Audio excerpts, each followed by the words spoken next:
तो नई unit plant physiology start करते हैं। वेटेज वाइज ये है कि जितने भी चैप्टर हैं उनसे दो दो क्वेश्चन आएंगे और किसी का सिलेक्शन होगा कि नहीं होगा उसमें 3 यूनिट का बड़ा महत्वपूर्ण रोल है। एक है ह्यूमन फिजियोलॉजी, एक है प्लांट फिजियोलॉजी, एक है रिप्रोडक्शन और चौथी जेनेटिक्स एंड इवोल्यूशन। ये जो 4 यूनिट हैं यही तय करते हैं कि कोई बायोलॉजी में कितने अच्छे नंबर पाएगा। क्योंकि बाकी जो यूनिट हैं उसमें रटने का कॉन्सेप्ट ज्यादा है तो लोग रट लेते हैं, जहां समझना शुरू होगा वही क्वेश्चन गलत होना शुरू हो जाएगा। इस बार ह्यूमन फिजियोलॉजी से बहुत अच्छे क्वेश्चन डिजाइन किया था, प्लांट फिजियोलॉजी में भी अच्छे क्वेश्चन डिजाइन किया है। तो अगर human physiology, plant physiology, reproduction और जेनेटिक्स वाली यूनिट आप अच्छे से समझ लोगे तो वो क्वेश्चन गलत नहीं होंगे जो ट्रिकी होंगे।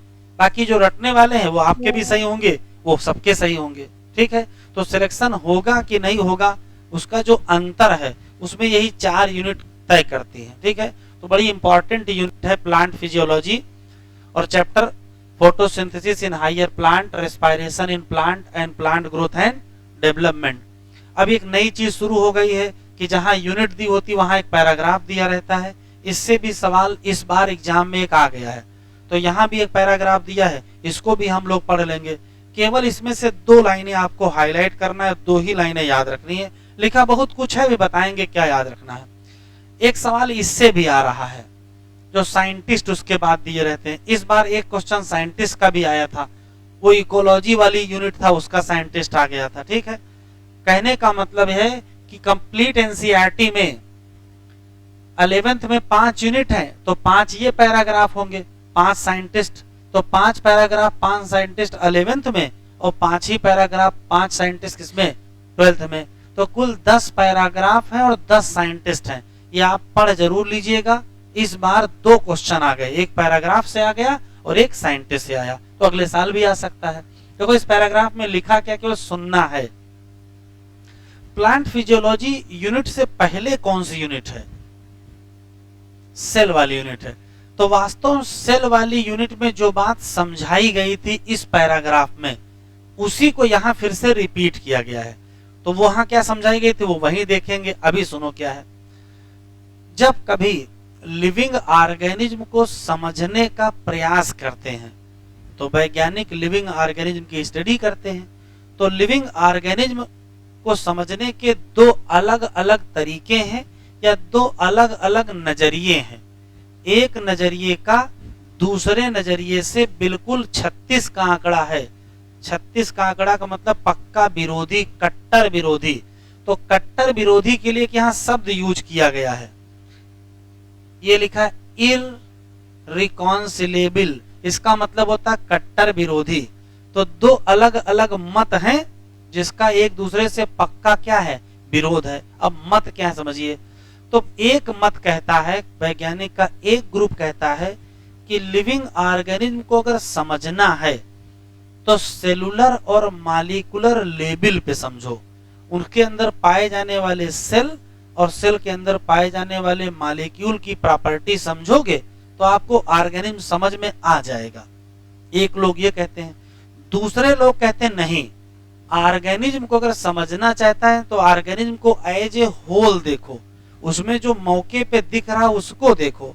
इसको एग्जाम्पल से समझो। कहा जैसे मॉलिक्यूल में हाइड्रोजन की प्रॉपर्टी अलग है, ऑक्सीजन की प्रॉपर्टी अलग है, लेकिन जब मिल के वाटर बनता है तो उसकी प्रॉपर्टी अलग होती। तो अगर हम मॉलिक्यूल को देखेंगे तो उनके इंटरेक्शन से जो प्रॉपर्टीज आई होंगी लिविंग में वो हम नहीं समझ पाएंगे। इसी नाते लिविंग को एज ए होल अगर समझोगे तो ज्यादा बेहतर रहेगा। तो जो लोग होल को समझना चाहते हैं उसको कहते हैं ऑर्गेनिज्मिक अप्रोच, और जो लोग सेल और मॉलिक्यूल के लेवल पे समझना चाहते हैं उसे कहते हैं फिजिको केमिकल अप्रोच, या उसको रिडक्शनिस्ट बायोलॉजी कहते हैं, जो इसी साल आया था।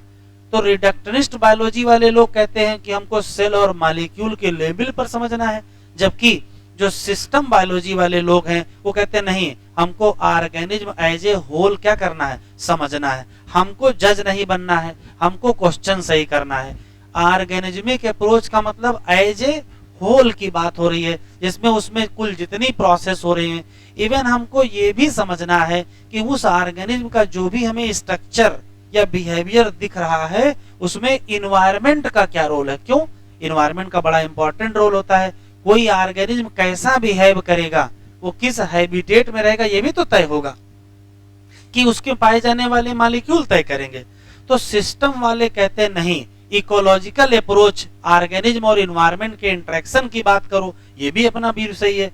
और जो रिडक्शनिस्ट वाले हैं वो कहते हैं नहीं, मॉलिक्यूल के लेवल पे जाओ, सेल के लेवल पे जाओ, बात समझो, हमको जज नहीं बनना, हमको क्वेश्चन सही करना है। कौन कहता है कि सेल और मॉलिक्यूल लेवल पे समझे, तो ये रिडक्शनिस्ट वाली अप्रोच है। और कौन कहता है कि हम एज ए होल समझे, तो ये सिस्टम बायोलॉजी की अप्रोच है। ठीक है, यही यहाँ लिखा है, 2-3 लाइनें अंडरलाइन कर लीजिए, कुछ लिखना नहीं है। लिखा है डिस्क्रिप्शन करो किसका, स्ट्रक्चर का और किसका, वेरिएशन किसी living organism over a period of time. तो हमको मिलेंगे क्या, 2 पक्के विरोधी पर्सपेक्टिव। पर्सपेक्टिव का मतलब होता है नजरिया, जिसमें 2 पर्सपेक्टिव जो होते हैं उसमें से दोनों के अलग अलग लेबल होते हैं। एक कहता है क्या, तो एक लेबल कहता है कि हमको कहां चर्चा करनी चाहिए, ऑर्गेनिज्मिक या उसके ऊपर के लेवल के ऑर्गेनाइजेशन का डिस्कशन करना चाहिए। जबकि दूसरा कहता है नहीं, हमको क्या करना चाहिए, सेलुलर और मॉलिक्यूलर लेवल पर चर्चा करनी चाहिए। चर्चा चाहे जिस पे करो, क्वेश्चन सही करो।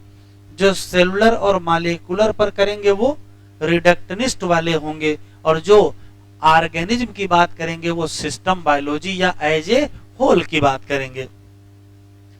पहला जो ऑर्गेनिज्मिक अप्रोच है उसमें किसका बड़ा रोल है, ecology. First resulted in the ecology and related discipline. और जो सेकंड है वो मॉलिक्यूलर फिजियोलॉजी और मॉलिक्यूलर बायोकेमिस्ट्री की बात करता है। डिस्क्रिप्शन करो किसी फिजियोलॉजिकल प्रोसेस का किसी फ्लावरिंग प्लांट में, तो उसी को क्या कहोगे, डिस्क्रिप्शन करो फिजियोलॉजिकल प्रोसेस का किसी फ्लावरिंग प्लांट में, तो उसी को क्या कहते हैं, प्लांट फिजियोलॉजी कहते हैं। करा यही हम लोग इस चैप्टर में क्या करेंगे, समझेंगे। प्रोसेस ऑफ फोटोसिंथेसिस समझेंगे, रेस्पिरेशन समझेंगे, प्लांट ग्रोथ समझेंगे, और इन सब बातों को डिस्क्राइब करेंगे किस लेवल पर, मॉलिक्यूल के लेवल पे तो डिस्क्राइब करते हैं कि भैया किसी पर्टिकुलर सेल के अंदर, ऑर्गेनेल के अंदर, क्लोरोफिल के अंदर, साइटोक्रोम के अंदर घुस गए, वहां है ना, cytochrome pigment system 1, pigment system 2 की बात कर रहे हो, ये क्या है, ये मॉलिक्यूल के लेवल पे ही तो समझने का प्रयास हो रहा है। तो डिस्क्राइब करेंगे मॉलिक्यूलर टर्म, लेकिन थोड़ा बहुत हम लोग सेल की एक्टिविटी, इवन ऑर्गेनिज्म के लेवल का भी डिस्कशन करेंगे। ठीक है, relation to the physiological process to the क्या, एनवायरनमेंट भी हम लोग डिस्कस करेंगे। तो बताओ पूरे पैराग्राफ में क्या याद रखना है,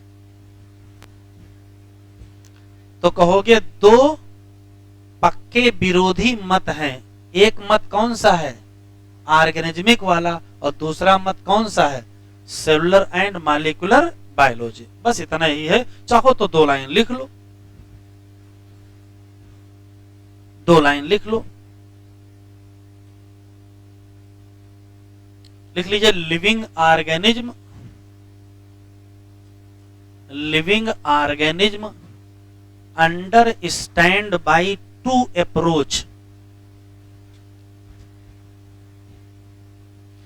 सुनो, फोटोसिंथेसिस चैप्टर में नहीं लिखना है, ये अलग कहीं लिख लो, उसी में एनसीईआरटी में बगल में लिख लो कहीं, ये एनसीईआरटी में नीचे लिख लो, जिससे आपको याद रहे। फोटोसिंथेसिस में थोड़ी लिखना है, लिख लीजिए living organism understand by 2 approach. Living organism understand by 2 approach. तो नई लाइन से नंबर 1 नंबर 2 लिखना है। Number 1 organismic approach, organismic approach. और नंबर 2 पे लिख दीजिए cellular and molecular approach, cellular and molecular approach. बस इतनी सी बात।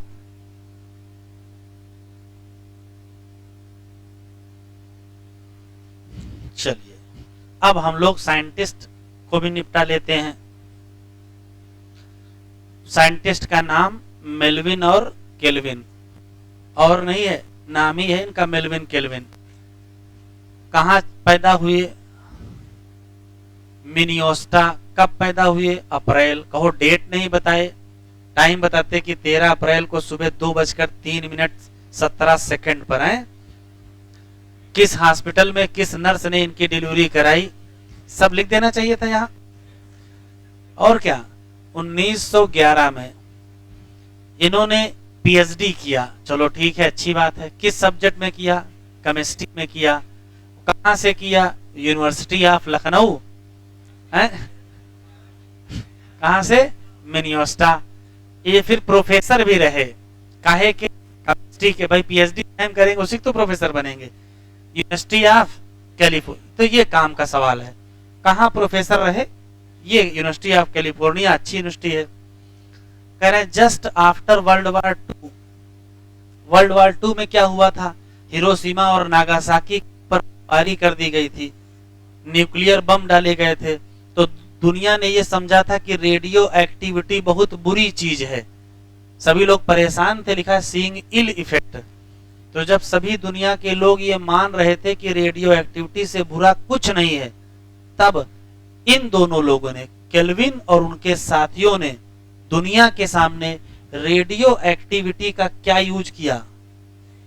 अब क्या यूज किया? तो इनके एक मित्र है, इनका नाम जे भासम। इन्होंने स्टडी किया उस रिएक्शन की जो ग्रीन प्लांट में होती थी, जिससे क्या बनता था? शुगर बनते थे। कहां से? Raw material. कौन सा? कार्बन डाइऑक्साइड, वाटर और मिनरल। इन्होंने यूज क्या किया था? तो ये टिक कर लीजिए। इन्होंने कार्बन डाइऑक्साइड की लेवलिंग की थी। किससे? कार्बन 14 से। और फिर इन्होंने प्रपोज किया था क्या कि प्लांट चेंज करते हैं लाइट एनर्जी को केमिकल एनर्जी में। ये हाईलाइट कर लीजिए। By transferring an electron, electron transport होता है in an organized manner from pigment molecule and substance. Mapping of pathway किया। किसका? Carbon assimilation. जो CO2 फिक्सेशन होता है जिससे ग्लूकोज बनता है, उसे कार्बन एसिमिलेशन कहते हैं। तो उस CO2 फिक्सेशन वाले पाथवे को इन्होंने पूरा पाथवे बताया, और इसी को C3 साइकिल कहा गया, और इसी नाते इनको नोबेल मिला। तो ये अच्छी चीज है। कब मिली? 1961 में। कह रहा उनके द्वारा बताए गए सिद्धांतों का आज भी क्या किया जाता है? इस्तेमाल किया जाता है। किसमें? Renewable resources of energy. याद क्या रखोगे? कहां पैदा हुए थे? किस देश में पैदा हुए थे? किस सब्जेक्ट में पीएचडी किए थे? और किस यूनिवर्सिटी में पढ़ाए थे? नहीं पूछेगा। क्या किए थे? जब दुनिया डरी हुई थी रेडियो एक्टिविटी से, तो इन्होंने कहा रेडियो एक्टिविटी कुछ अच्छे काम कर सकती है। क्या समझाया था? इन्होंने कार्बन एसिमिलेशन का जो पूरा पाथवे है उसको समझाया था, और उसमें CO2 के ऊपर लेबलिंग की थी। किसकी? कार्बन 14 की। इनके इस काम के नाते इनको नोबेल मिला। कब? 1961 का। ठीक है, ये 2-4 क्वेश्चन हैं, साइंटिस्ट पहचान लीजिए, और मेल्विन केल्विन। चलो अब सुंदर अक्षरों में चैप्टर का नाम डालेंगे, photosynthesis in higher plant. Plant physiology का सबसे जानदार चैप्टर, कुल समझने वाला है। समझना ही है कुल।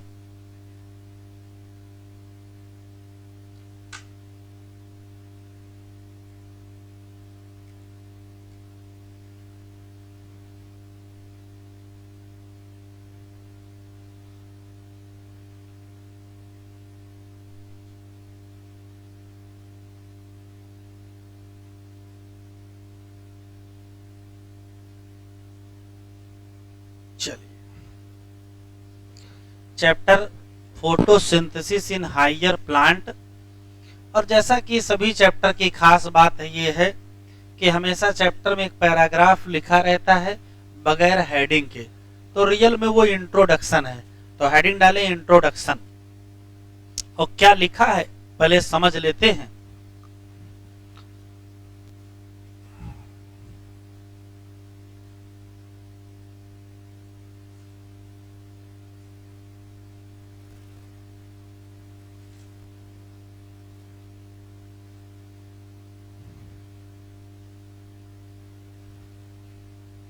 Photosynthesis in higher plant. देखो बताया क्या गया वो समझो। इसी पैराग्राफ में कहा गया है कि जो एनिमल है, बेटा अभी लिखेंगे नहीं सुनेंगे, उनको फूड कहां से मिलेगा? तो मिलेगा प्लांट से। ठीक है चलो मान लेते हैं। तो प्लांट को कहां से मिलेगा? इनको भी तो फूड चाहिए। तो इनको फूड कहां से मिलेगा? तो कहो एनिमल से। ऐसा तो है नहीं। इनको क्या होगा? तो ये फूड की सिंथेसिस करेंगे। और सिंथेसिस करेंगे दो पर्पस से। अपने नीड के लिए, अपने लिए तो बनाएंगे ही, इवन उनके लिए भी बनाएंगे जो इन्हीं से फूड ले रहे हैं।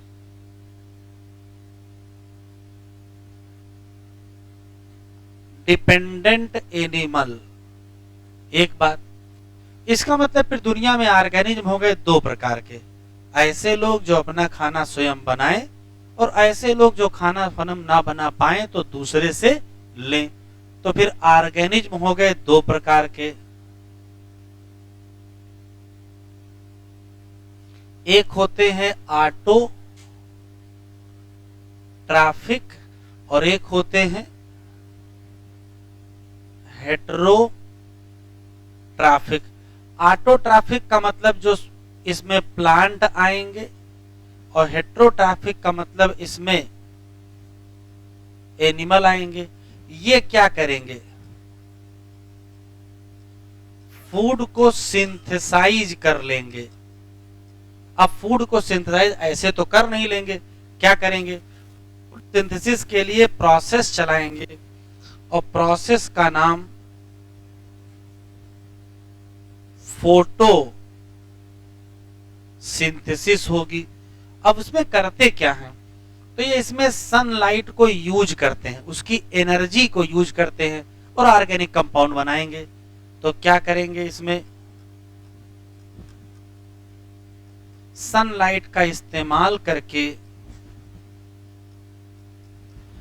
ऑर्गेनिक कंपाउंड बनाए जाएंगे और उन्हीं ऑर्गेनिक कंपाउंड से इस पौधे का भी काम चलेगा और उसको खा करके एनिमल का भी काम चलेगा। इसका मतलब यह है कि दुनिया के जितने भी ऑर्गेनिज्म हैं वो एनर्जी के लिए किस पर डिपेंड हैं? तो चाहे प्लांट हो चाहे एनिमल हो, प्लांट सीधे सनलाइट से एनर्जी लेगा और एनिमल प्लांट को खा के लेगा। मतलब सबको एनर्जी कहां से मिलेगी? तो आंसर देंगे सनलाइट। तो सनलाइट की energy ultimate source of energy है सभी के लिए, चाहे वो प्लांट हो चाहे वो एनिमल हो। एक और क्वेश्चन, फोटोसिंथेसिस से जो फूड बनेगा, अगर आप सिर्फ ये सोचो कि अगर फोटोसिंथेसिस ना होती तो क्या होता, तो जब फोटोसिंथेसिस ना होती तो प्लांट भी जिंदा न रहते और अगर प्लांट जिंदा न रहते तो एनिमल जिंदा न रहते। इसका मतलब इस धरती पर जीवन ही ना होता। तो इस धरती पर जो जीवन है, लाइफ, उसका बेसिस क्या है? एनसीईआरटी में लिखा है basis of life on earth. तो आंसर देंगे क्या? फोटोसिंथेसिस। यही बेसिस है, basis of life on earth. अच्छा, फोटोसिंथेसिस है कैसी प्रोसेस? तो जो एनसीईआरटी में लिखा है फिजिको केमिकल प्रोसेस, तो सिर्फ फिजिको केमिकल प्रोसेस नहीं है। अगर कोई चीज बनती है तो इसको एनाबोलिज्म कहते हैं। तो ये एनाबोलिक प्रोसेस है। अच्छा, जब एनाबॉलिक होती है तो इसमें CO2 का इस्तेमाल करते हैं, ग्लूकोज बनाते हैं। CO2 के इस्तेमाल करने को CO2 एसिमिलेशन कहते हैं। इसी नाते इसी का दूसरा नाम एसिमिलेटरी प्रोसेस है। इससे पहले जो पैराग्राफ पढ़े उसमें एक बहुत बढ़िया लाइन लिखी थी, वो यहां नहीं लिखी है। फोटोसिंथेसिस के दौरान लाइट एनर्जी को किसमें कन्वर्ट कर दिया गया है? तो आंसर देंगे क्या? Chemical energy. लाइट एनर्जी को केमिकल एनर्जी में कन्वर्ट करेंगे। Anabolic process, assimilatory process, physico chemical process. और इसी प्रोसेस से बनने वाला जो फूड है वही आधार है किसका? जीवन का। कहां? अर्थ पर। अगर ये ना होता तो अर्थ पर जीवन ना होता। अब लिखो,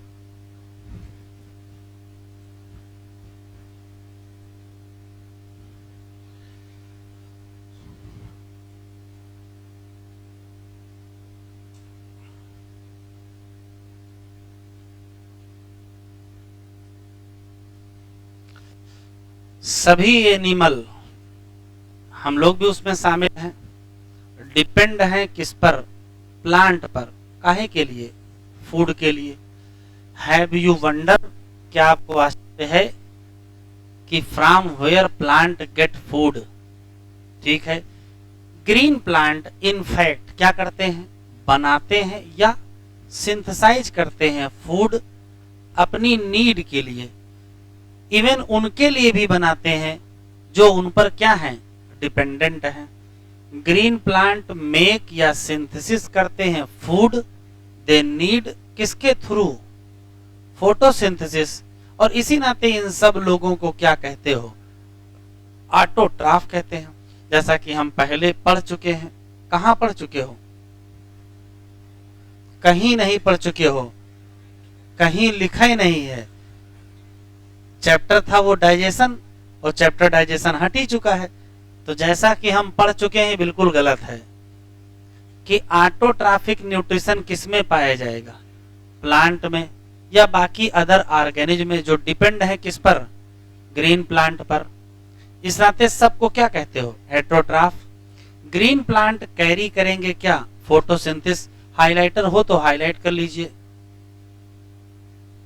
फिजिको केमिकल इफेक्ट या प्रोसेस, दे यूज करेंगे क्या? Light energy. और सिंथेसिस करेंगे क्या? Organic compound.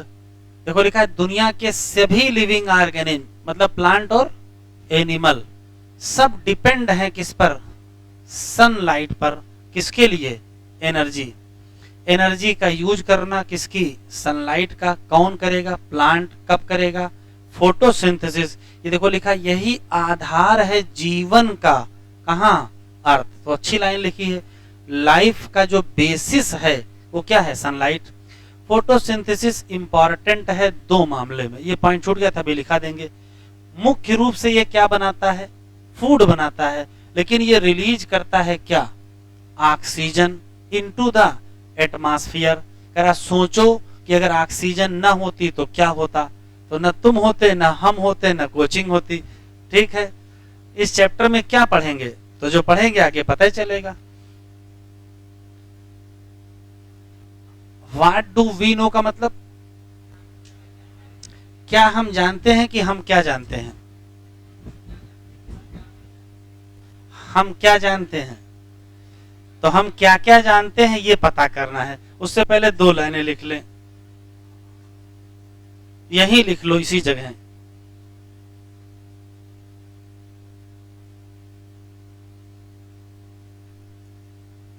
फोटोसिंथेसिस तो फूड की सिंथेसिस, फूड बनेगा या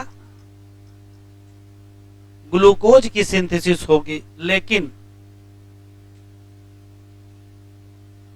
रिलीज करेगा क्या? ऑक्सीजन।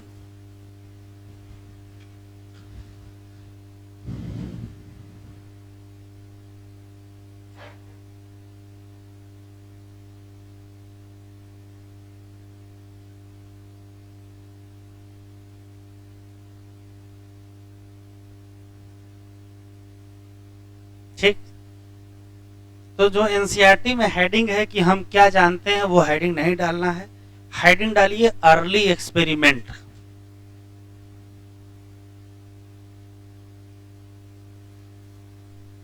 अर्ली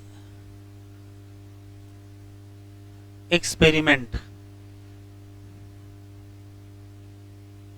और उसी में हम क्या जानते हैं वही पढ़ लेंगे। तो पहला सवाल ये है कि फोटोसिंथेसिस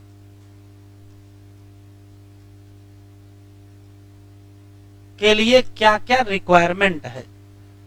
तो फोटोसिंथेसिस के अगर हम रिक्वायरमेंट की बात करें तो कई चीजें चाहिए,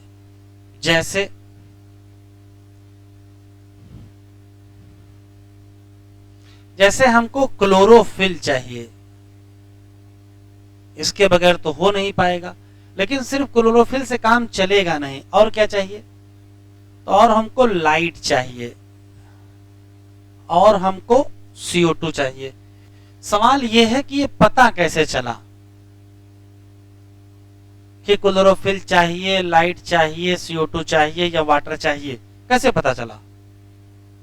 तो बहुत सारे एक्सपेरिमेंट दुनिया में किए गए हैं, और उन्हीं सारे एक्सपेरिमेंट का रिजल्ट है कि आज हम सब लोगों को पता है कि ये चीज रिक्वायरमेंट है। तो एक्सपेरिमेंट कौन सा है, तो पहला experiment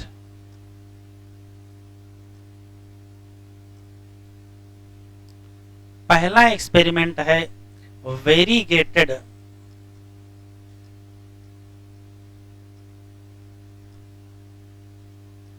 leaf experiment. Variegated leaf experiment है क्या, देख लीजिए। तो मान लेते हैं कि ये कोई पर्टिकुलर प्लांट है और ये उसमें कोई लीफ लगी है, और इस लीफ की खास बात यह है कि इसमें चकत्ते पड़े हुए हैं। आपने देखा होगा कुछ पत्तियां होती है जो पूरी हरी होती हैं और कुछ चितकबरी होती हैं, थोड़ा हरा रंग उसके साथ कुछ और रंग होता है। तो मान लेते हैं यहां दो पार्ट हैं, ये है नॉन ग्रीन पार्ट, अभी लिखो नहीं, सुन लो, और ये है ग्रीन पार्ट। इस पौधे को सनलाइट में रख दिया गया, फोटोसिंथेसिस हुई।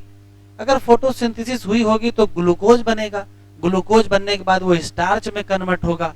तो स्टार्च का टेस्ट या शुगर का टेस्ट कर लेते हैं। अगर यहां फोटोसिंथेसिस हुई होगी तो यहां शुगर टेस्ट पॉजिटिव आएगा, और अगर नहीं होगी तो शुगर टेस्ट नेगेटिव। तो पता चला कि यहां नहीं बना है।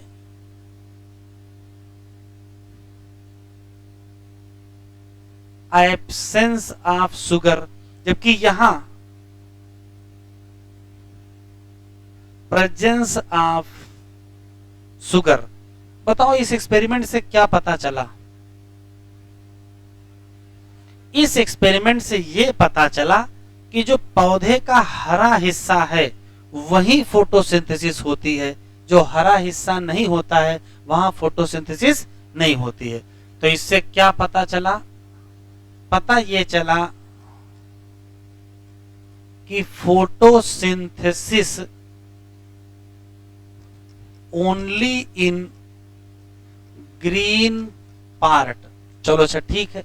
अब दूसरा एक्सपेरिमेंट देखिए। फिर प्लांट लिया गया, उसकी लीफ ली गई और लीफ के ऊपर काले रंग की पट्टी लगा दी गई।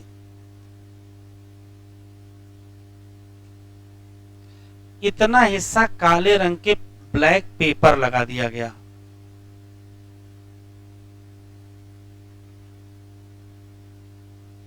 ये है ब्लैक पेपर, अभी लिखो नहीं, लिख लेना। इसका मतलब ये वो हिस्सा है जो कवर्ड है और ये वो हिस्सा है जो अनकवर्ड है। और इस पौधे को रख दिया गया सनलाइट में और फोटोसिंथेसिस का इंतजार किया गया। थोड़ी देर बाद फिर वही टेस्ट किया गया, ये पट्टी हटाई गई और शुगर का टेस्ट किया गया। तो जो कवर्ड पार्ट था वहां शुगर नहीं बना और जो अनकवर पार्ट था वहां शुगर बना। जो कवर्ड पार्ट था इसका मतलब वहां उसके अंदर सनलाइट नहीं गई होगी, और जो अनकवर पार्ट था उस पे ऊपर सनलाइट पड़ी होगी। तो यहां क्या था, यहां एब्सेंस था शुगर का, और यहां क्या था, प्रेजेंस ऑफ शुगर। पता क्या चला, पता चला कि लाइट नेसेंशियल है किसके लिए, फोटोसिंथेसिस के लिए। तो पता चला लाइट इसेंशियल है फॉर फोटोसिंथेसिस। अभी लिखो नहीं, सुन लो, अभी आराम से लिखिएगा। तो इन दोनों एक्सपेरिमेंट से एनसीईआरटी में लिखा है कि जैसा कि आप लोगों ने अपने स्कूल में ये एक्सपेरिमेंट किया होगा, ये लिखा है एनसीईआरटी में, ठीक है। पता नहीं कौन से स्कूल से पढ़े हो, जिसमें ये वेरीगेटेड लीफ एक्सपेरिमेंट किया गया होगा और ये काली पट्टी वाला एक्सपेरिमेंट किया गया होगा। इस वाले से पता चला कि फोटोसिंथेसिस कहाँ होती है, हरे हिस्से होती है। और इस वाले से क्या पता चला कि फोटोसिंथेसिस के लिए क्या चाहिए, लाइट चाहिए। लेकिन बहुत पक्का नहीं पता चला, हो सकता काले पेपर के अंदर से लाइट चली जाती हो। तो एक मोटा मोटा आइडिया आ रहा था कि सनलाइट में फोटोसिंथेसिस होती है, वो भी कहाँ होती है, हरे हिस्से में होती है। ये इन दोनों एक्सपेरिमेंट से पता चला। CO2 की भी रिक्वायरमेंट होती है, लेकिन ये अभी पता नहीं है, तो ये अगले एक्सपेरिमेंट से पता चलेगा। अगला एक्सपेरिमेंट है half leaf experiment. Half leaf experiment को मोहल्स एक्सपेरिमेंट भी कहते हैं।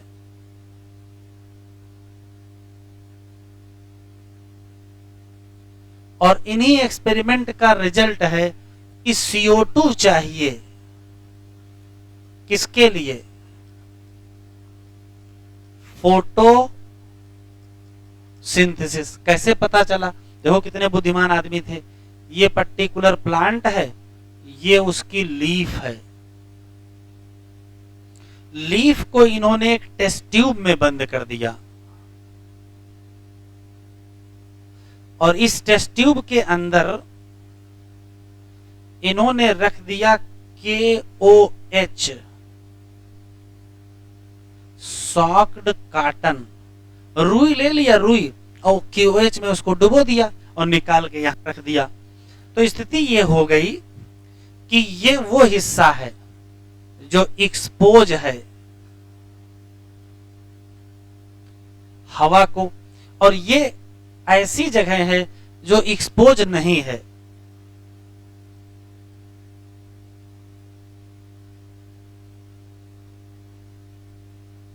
तो इसका मतलब ये किसके संपर्क में है, CO2 के, और यहां CO2 नहीं है। फिर थोड़ी देर बाद एक्सपेरिमेंट को रख दिया गया, थोड़ी देर बाद टेस्ट किया गया।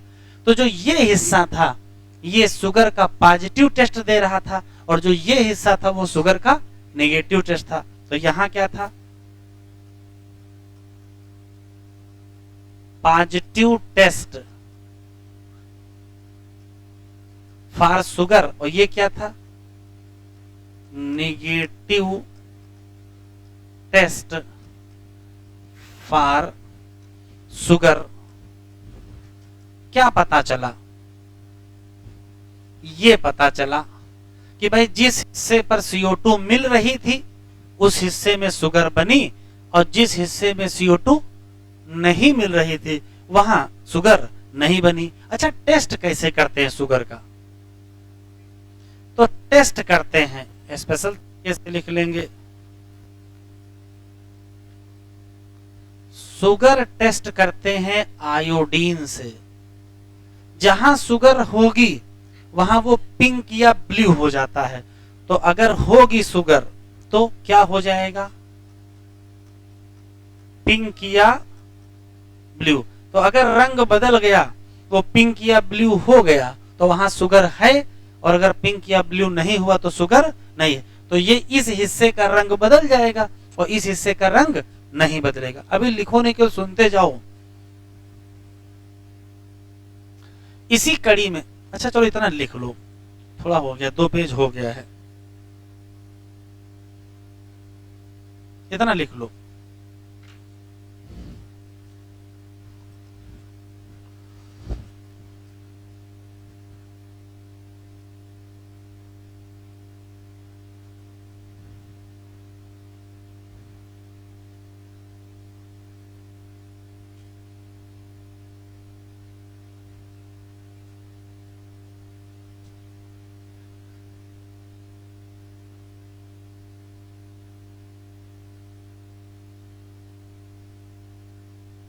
बोले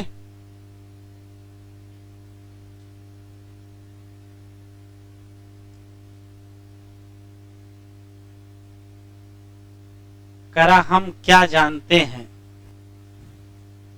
करा let us try to find out what we already known, हमको पहले से क्या पता है ये पता करते हैं। अच्छा, करा सिंपल एक्सपेरिमेंट, करा हो सकता आपने किया हो, कहा अर्लियर क्लासेज में किया था, तो कोरोना में तो पास हो गए, है ना। फिर क्या कह रहा, उसी से पता चला कि क्लोरोफिल चाहिए, लाइट चाहिए और CO2 चाहिए। यू मे हैव कैरीड, ये सब में लिखा, उसको भरोसा है कि आपने किया होगा, में लिख दिया है। You may have carried out क्या, experiment to look starch formation in 2 leaf, कौन सी, वेरीगेटेड लीफ या leaf that partially cover with black paper, और एक्सपोज किया गया कहा, लाइट। फिर टेस्ट किया गया लीफ को, किसके लिए, प्रेजेंस ऑफ स्टार्च। तो ये क्लियर हो गया, तो यहां से टिक कर लो। क्या क्लियर हुआ कि फोटोसिंथेसिस होती है केवल और केवल ग्रीन पार्ट में, और वो भी in presence of light.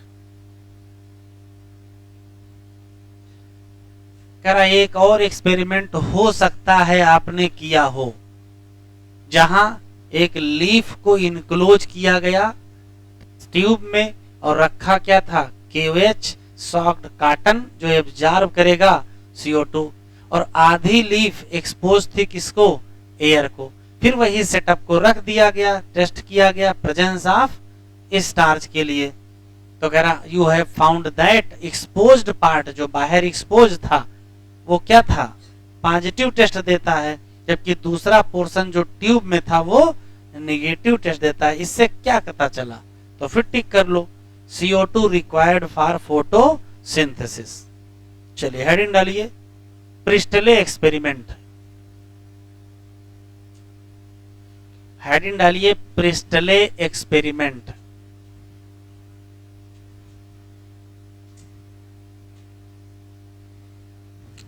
Presley experiment, और उसके सामने एरो करके लिख दीजिए इनका पूरा नाम, जोसेफ प्रिस्टले, यहां से यहां तक, आगे ये भी लिख दीजिए। अरे ये भी बता देते कि किस शहर में पैदा हुए थे। हमको ये समझ में नहीं आ रहा है कि आखिर डेट ऑफ बर्थ और डेट ऑफ डेथ देने का क्या पर्पज है यहाँ।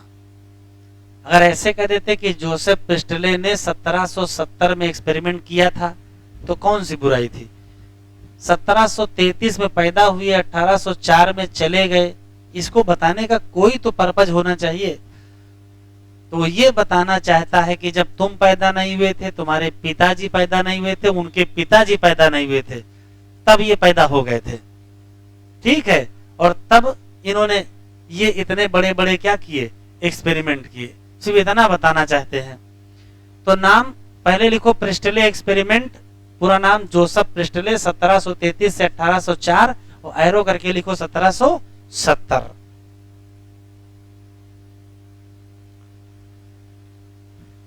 इनके पूरे एक्सपेरिमेंट में पेज खराब हो गया है। चलो पहले समझ लेते हैं कि इन्होंने आज से 300 साल पहले क्या एक्सपेरिमेंट किया था। शुरू किया जाए। प्रिस्टले एक्सपेरिमेंट,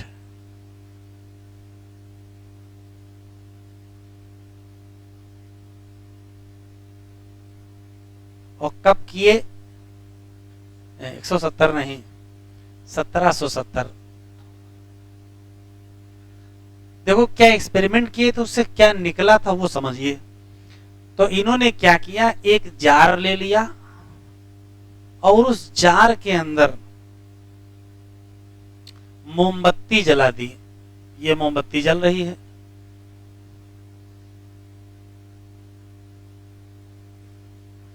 हंसो नहीं, इस आदमी के दिमाग को सिर्फ सोचना कि कैसे इसने इतनी बड़ी बात सोची होगी। तो थोड़ी देर बाद देखा कि मोमबत्ती बुझ गई। कहा कोई बात नहीं, दूसरी चीज लेते हैं। फिर दूसरा जार लिया इसने और उसके अंदर चूहा रख दिया।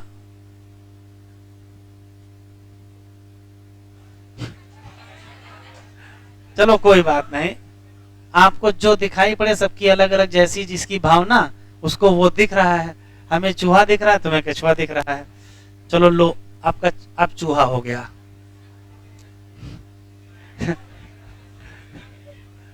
ठीक है। तो थोड़ी देर बाद देखा कि चूहा भी बेचारा बुझ गया, मतलब वो भी डेथ हो गई। फिर कहा एक और कंटेनर लेते हैं, दोनों को साथ में रखते हैं, जलती हुई मोमबत्ती और चलता फिरता चूहा, दोनों रखे गए। तो इसमें बर्निंग कैंडल एंड क्या रखा गया, माइस। तब दोनों बुझ गए, तो फिर एक नया कंटेनर लिए। हाँ भाई,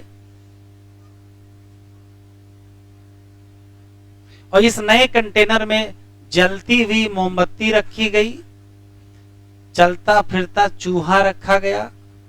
ठीक है। और इसमें एक पेड़ रख दिया गया। कौन सा?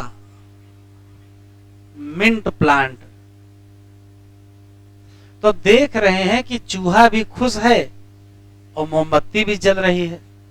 सिर्फ इतने सिंपल एक्सपेरिमेंट से इस व्यक्ति ने क्या सोचा है वो देखिए बस। इसका कहना है कि मोमबत्ती जब जलती है तो यहां की हवा खराब हो जाती है, इस नाते मोमबत्ती बुझ जाती है। जब ये सांस लेता है तो फिर यहाँ की हवा खराब हो जाती है, इससे ये मर जाता है। और जब दोनों साथ में होते हैं तो जल्दी हवा खराब होती है, जल्दी दोनों बुझ जाते हैं। लेकिन जब 3 लोग साथ में रखे गए, कौन कौन से? बर्निंग कैंडल रखी गई, माइस रखा गया और मिंट रखा गया। तो देखा कि चूहा भी खुश है, मोमबत्ती भी जल रही है और पौधा भी खुश है। इसका मतलब क्या निकलता है? तो सिर्फ एक मतलब निकल रहा है कि मोमबत्ती के जलने से, मोमबत्ती के बर्निंग से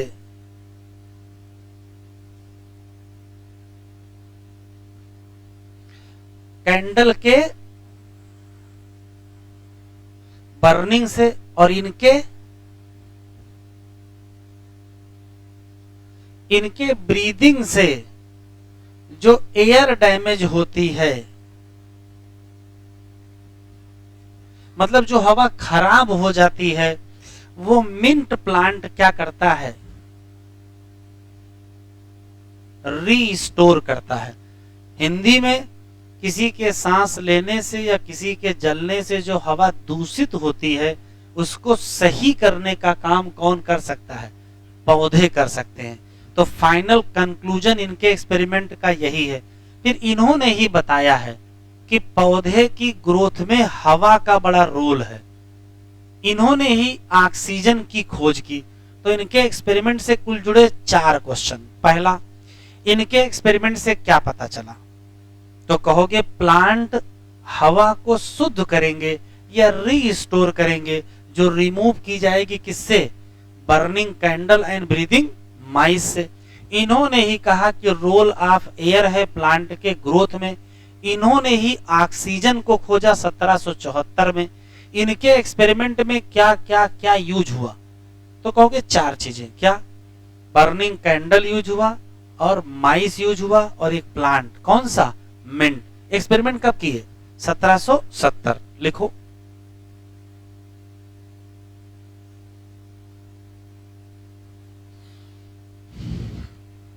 इनकी हाइपोथेसिस है। क्या हाइपोथेसिस है? कि plants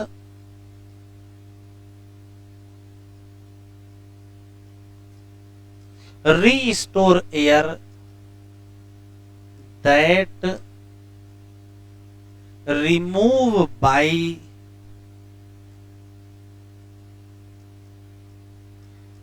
burning candle and breathing mice। एक इन्होंने ही डिस्कवर किया, क्या? ऑक्सीजन। कब? 1774। इन्होंने ही बताया रोल ऑफ एयर इन किसमें? Plant growth.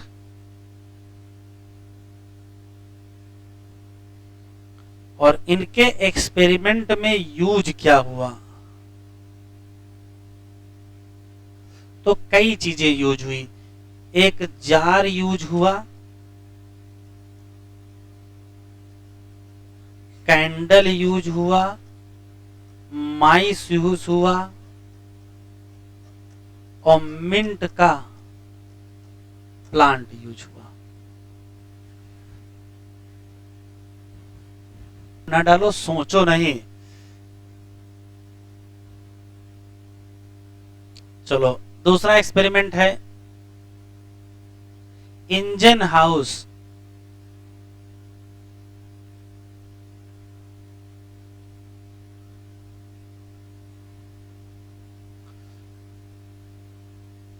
एक्सपेरिमेंट पूरा नाम जॉन इंजन हाउस। जान सुनते ही जान आ गई है। 1730 से 1799, एक साल और जी लिए होते, 1800 देख लेते। और क्या भाई। देखो क्या हुआ। तो जब प्रिस्टले के एक्सपेरिमेंट की जानकारी पूरी दुनिया को हुई तो इनको भी पता चला, तो इन्होंने कहा लाओ हम भी एक्सपेरिमेंट करते हैं जो प्रिस्टले ने अपने घर में किया है। तो प्रिस्टले वाला सिमिलर सेटअप इन्होंने यूज किया। और सिमिलर सेटअप का मतलब वही बर्निंग कैंडल लिया, माइस लिया, मिंट का प्लांट लिया और एक्सपेरिमेंट सफल रहा। चूहा उछलता कूदता रहा, मोमबत्ती जलती रही। इन्होंने कहा वाह बहुत बढ़िया है। सारा एक्सपेरिमेंट धूप में रखा गया था, वहीं कुर्सी लगाई और सो गए। धीरे धीरे सोते सोते दिन से रात हो गई, देर हो गई, 7-8 बज गया, अच्छी नींद आ गई। तो जो 8 बजे जगे तो देखे चूहा परमानेंट सो गया, मोमबत्ती परमानेंट बुझ गई। ठीक है, अब बड़ा टेंशन में आ गए कि यार क्या हो गया, हमारे सोने के दौरान किसी ने एक्सपेरिमेंट में कुछ छेड़छाड़ तो नहीं कर दी भाई। अगले दिन फिर एक्सपेरिमेंट वही किया गया, लेकिन आज सोएंगे नहीं, आज जगेंगे। तो एक्सपेरिमेंट के बगल में कुर्सी डाल के बैठे रहे और देखते रहे। 2 बजा, 3 बजा, फिर 6 बजा, 7 बजा, 8 बजा।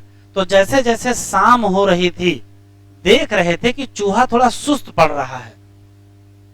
जैसे जैसे शाम हो रही थी देख रहे थे चूहा थोड़ा सुस्त हो रहा था। थोड़ा और रात हुई, परमानेंट चूहा खत्म ही हो गया। इनको कुछ दिमाग में ठनका कि कुछ गड़बड़ है, रात से कुछ रिलेशन है चूहे का। फिर अगले दिन फिर एक्सपेरिमेंट किया। क्या किया? सुबह सुबह एक्सपेरिमेंट सेटअप करके बैठ गए। थोड़ी देर लाइट में रखते थे, फिर उठा के ले आके कमरे के अंदर रखते थे और देखते थे कि जब लाइट में थे तो चूहा बहुत उछल कूद मचाए था, और जब अंधेरे में रखते थे तो धीरे धीरे चूहा सुस्त होने लगता था। इससे पहले मरे सेटअप लाके फिर लाइट में रख देते थे, फिर चूहा फिर खुश हो जाता था, फिर अंदर ले जाते थे। तो इनको समझ में आ गया क्या कि जो पौधे हवा शुद्ध करते हैं उसमें लाइट का बड़ा रोल है। प्रिस्टले को यह बात समझ में नहीं आई थी, ये इनको समझ में आई।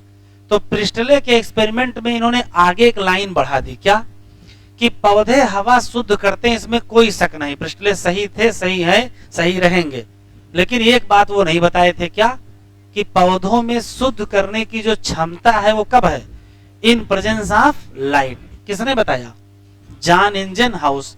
चलो एक बात हो गई। अगली बात, ये कह रहे हैं कि चलो ठीक है, पौधे शुद्ध करते हैं, ये भी सही है, लाइट में शुद्ध करते हैं, ये भी सही है, लेकिन आखिर शुद्ध कैसे करते हैं? कुछ तो तरीका होगा इनके पास शुद्ध करने का। शुद्ध करने का मतलब क्या है भाई? ऑक्सीजन ही चाहिए, तो ऑक्सीजन निकलती ये कैसे पता चले? तो इन्होंने एक नया एक्सपेरिमेंट किया, पिस्टले को नहीं बताए, नया एक्सपेरिमेंट किया। तो देखो क्या किए, एक कंटेनर ले लिए, उसके अंदर एक्वेटिक प्लांट ले लिए,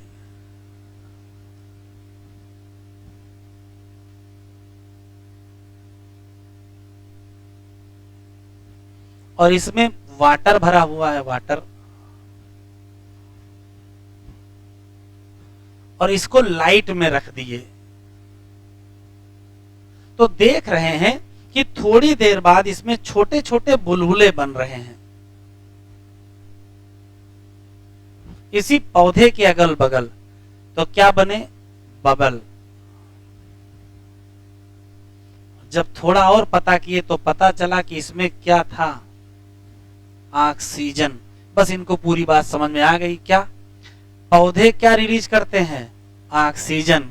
किसके प्रेजेंस में? सनलाइट। तो इनके एक्सपेरिमेंट से दो चीजें सिद्ध हुई। पहली बात, पौधे हवा को शुद्ध करते हैं इन प्रेजेंस ऑफ लाइट, और पौधे ऑक्सीजन रिलीज करते हैं इन प्रेजेंस ऑफ लाइट। पौधा हरे रंग का था, इसका मतलब जो पौधे के हरे पार्ट हैं वो क्या रिलीज करते हैं? ऑक्सीजन। ये दुनिया को किसने बताया? जॉन इंजनहाउस। लिखो।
पौधों के हरे हिस्से ऑक्सीजन रिलीज करते हैं किसके प्रेजेंस में?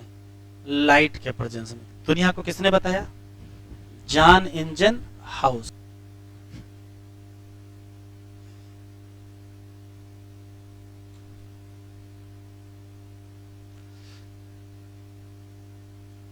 Julian one सैक्स experiment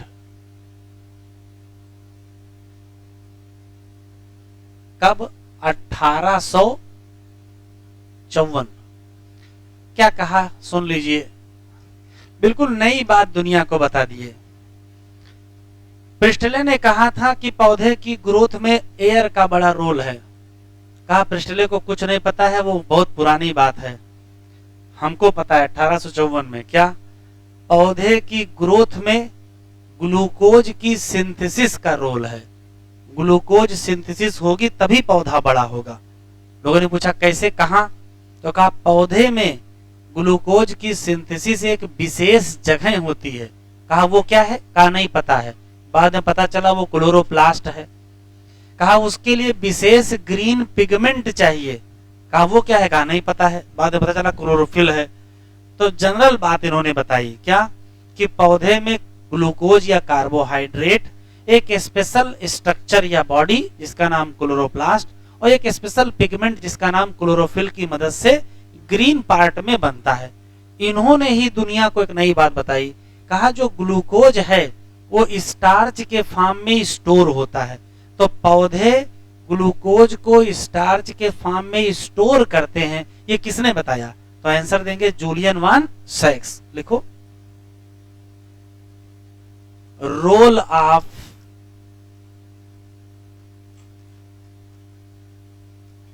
glucose in किसमें? Plant growth. इन्होंने ही बताया कि ग्लूकोज की सिंथेसिस होगी special body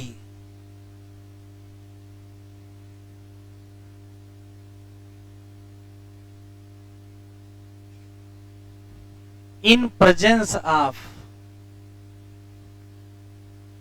a special green pigment in green part। बस वो स्पेशल बॉडी कौन सी थी? तो वो क्लोरोप्लास्ट थी। और वो स्पेशल ग्रीन पिगमेंट कौन था? क्लोरोफिल। कैसे होगा ग्लूकोज की सिंथेसिस वो नहीं बता पाए, कोई बात नहीं। तीसरी बात, प्लांट क्या करते हैं? ग्लूकोज को स्टोर करते हैं इन फॉर्म ऑफ स्टार्च। ये दुनिया को किसने बताया? इन्होंने ही बताया। इन्होंने और बहुत अच्छे अच्छे एक्सपेरिमेंट किए हैं।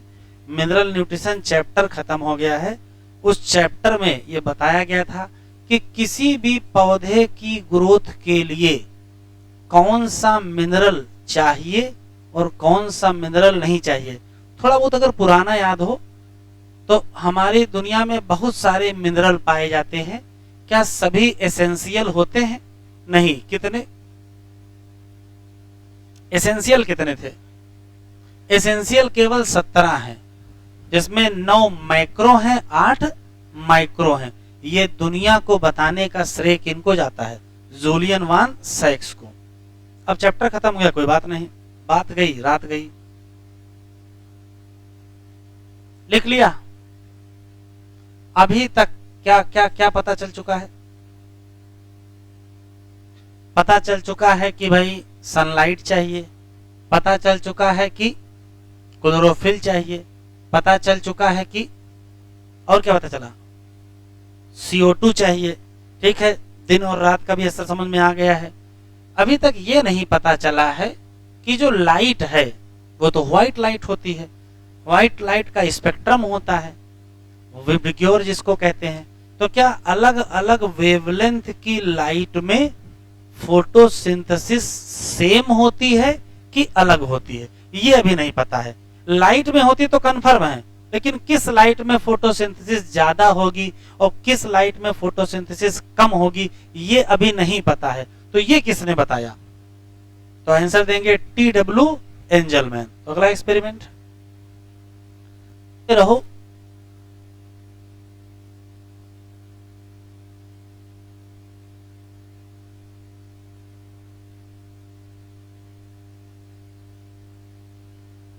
कोई ईयर लिखा है इनके आगे? कोई ईयर लिखा है? TW एंजलमैन 1843 से 1909। बड़ी जल्दी निपट गए।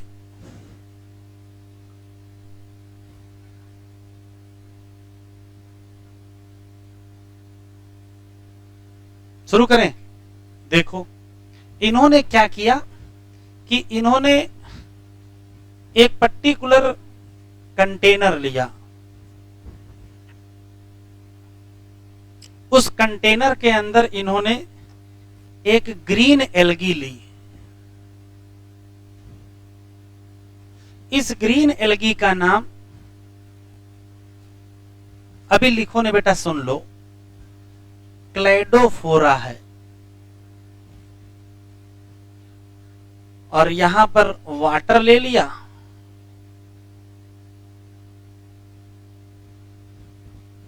और इसमें डाल दिए एरोबिक बैक्टीरिया।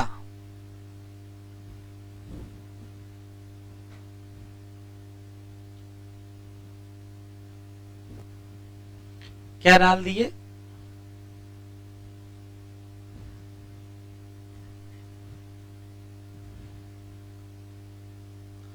एरोबिक बैक्टीरिया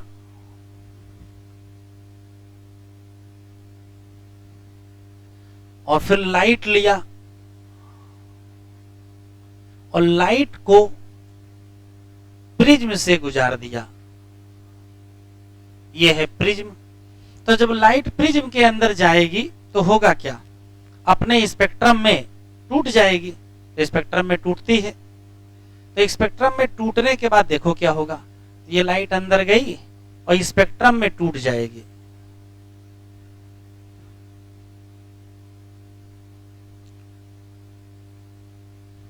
तो वायलेट होगा 1 2 3 4 5 6, एक और बढ़ा देते हैं, यही बढ़ा देते हैं।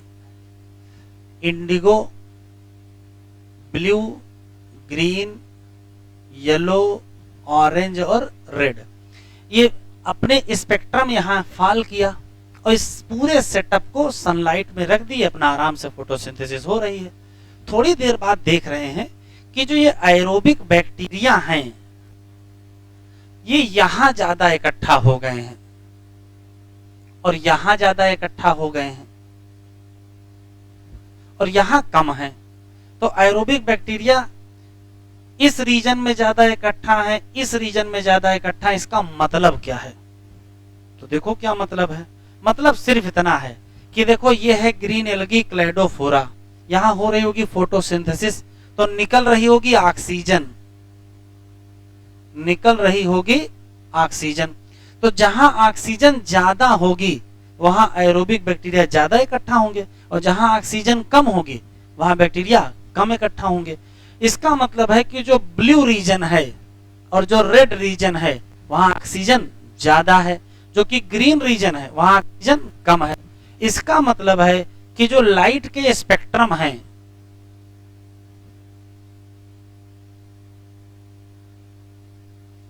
उन सब की वेवलेंथ अलग अलग होती है और सभी वेवलेंथ में सेम फोटोसिंथेसिस नहीं होती है। किसमें ज्यादा हो रही है? ब्लू रीजन में और रेड रीजन में। इसी को कहते हैं एक्शन स्पेक्ट्रम। तो दुनिया के सामने पहला एक्शन स्पेक्ट्रम किसने रखा? आंसर क्या देंगे? TW Angelman. लिखो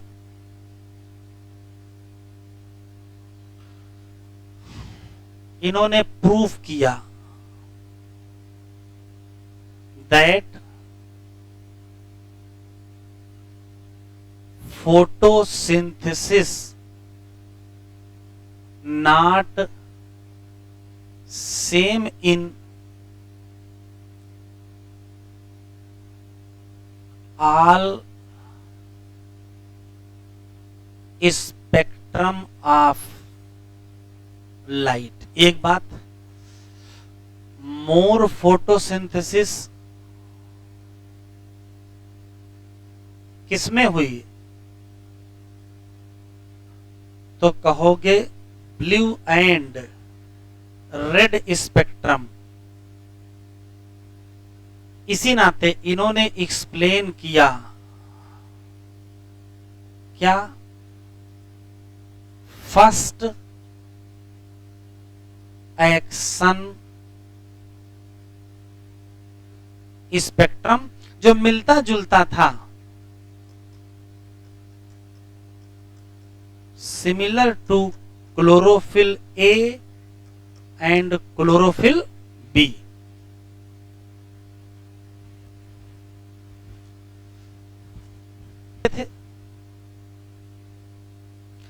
पता करने के लिए कि कहां ऑक्सीजन ज्यादा है,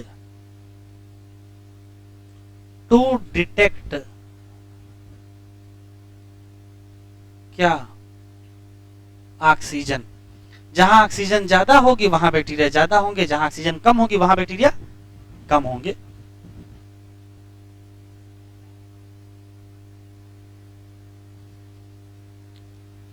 कहां तक पढ़ डाले थे? पूरा पढ़ना है, शुरू करो।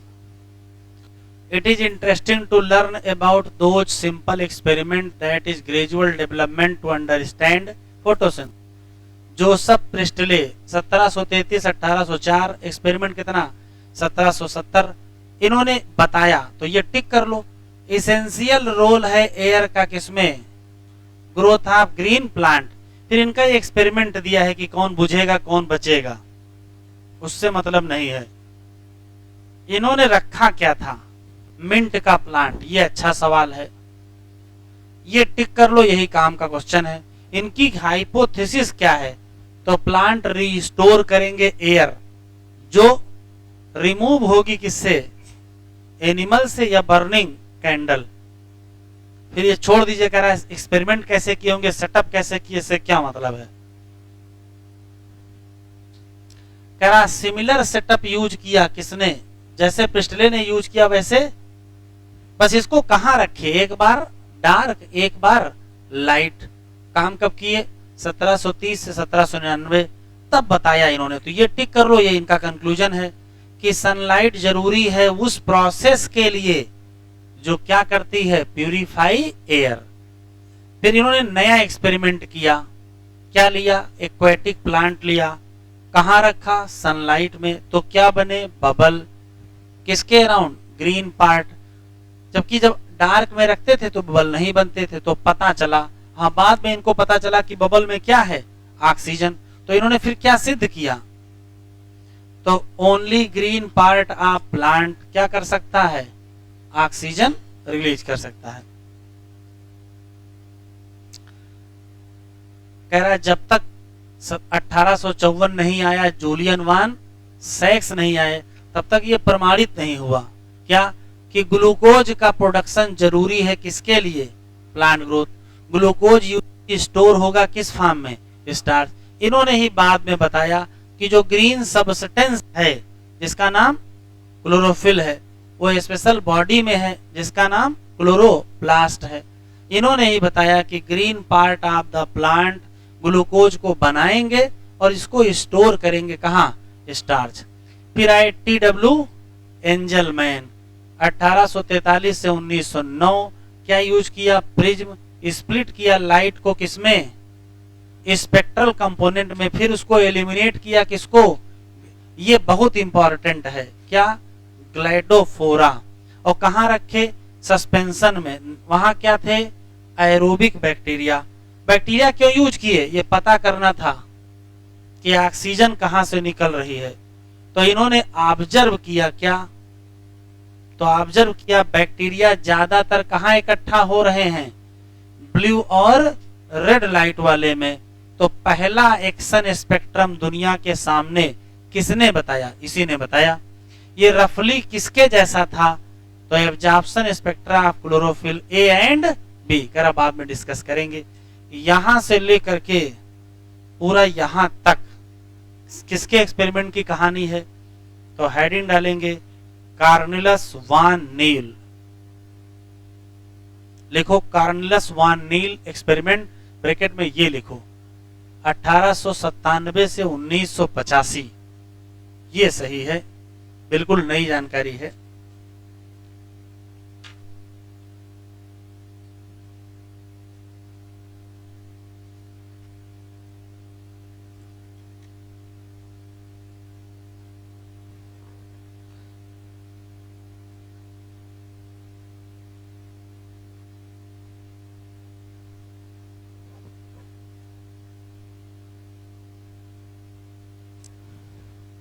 एरो करके ये लिख दो,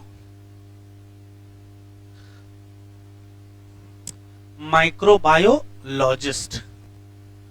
और यहां बहुत सारे क्वेश्चन है जो समझने हैं।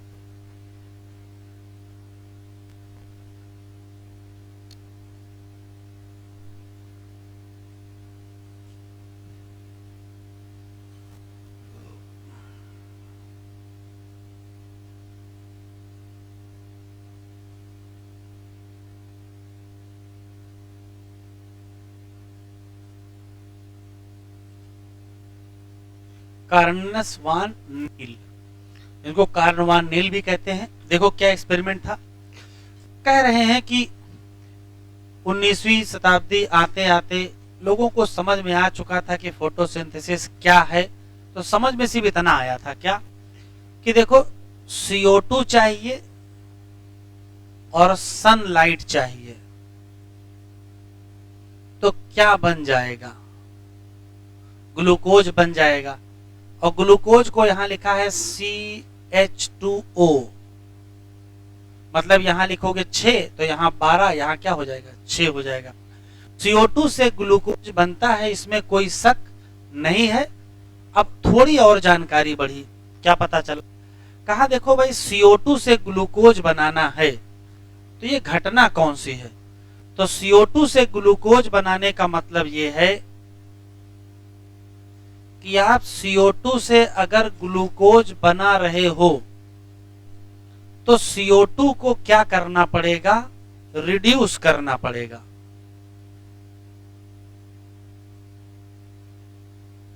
तो अगर CO2 का रिडक्शन हो रहा है तो कोई ना कोई रिड्यूसिंग एजेंट होना चाहिए। तो कहा उसका नाम लिख लेते हैं H2A। इसको कह दिया गया कि ये रिड्यूसिंग एजेंट है। अच्छा, रिड्यूसिंग एजेंट की 2-3 प्रॉपर्टी होती हैं। रिड्यूसिंग एजेंट वो होता है जो हाइड्रोजन डोनर होता है, तो इसी को कह दिया गया कि ये क्या है? Hydrogen donor. और जो हाइड्रोजन डोनेट करेगा वो स्वयं क्या हो जाएगा? ऑक्सीडाइज हो जाएगा। तो इसी को कह दिया गया ऑक्सीडाइजेबल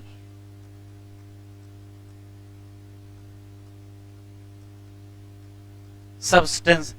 तो वान नील कह रहे हैं कि यदि CO2 को रिड्यूस करके ग्लूकोज बनाया गया है तो कोई ना कोई ऑक्सीडाइजेबल सब्सटेंस या कंपाउंड होना ही चाहिए। कोई ना कोई ऑक्सीडाइजेबल कंपाउंड तो होना ही चाहिए जो हाइड्रोजन डोनर हो, जो रिड्यूसिंग एजेंट हो। वही क्या करेगा? इसको रिड्यूस करके क्या बना देगा? ग्लूकोज। तो स्वयं क्या हो जाएगा? तो स्वयं ऑक्सीडाइज हो जाएगा और क्या बना लेगा? कोई ना कोई ऑक्सीडेशन प्रोडक्ट बना लेगा।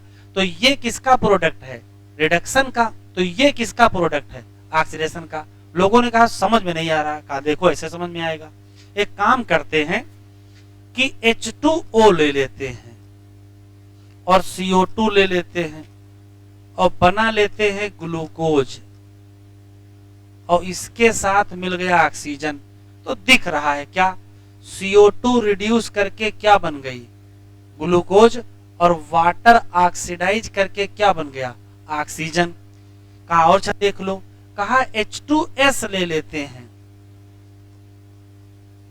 और CO2 ले लेते हैं, फिर से वही ग्लूकोज बन गया।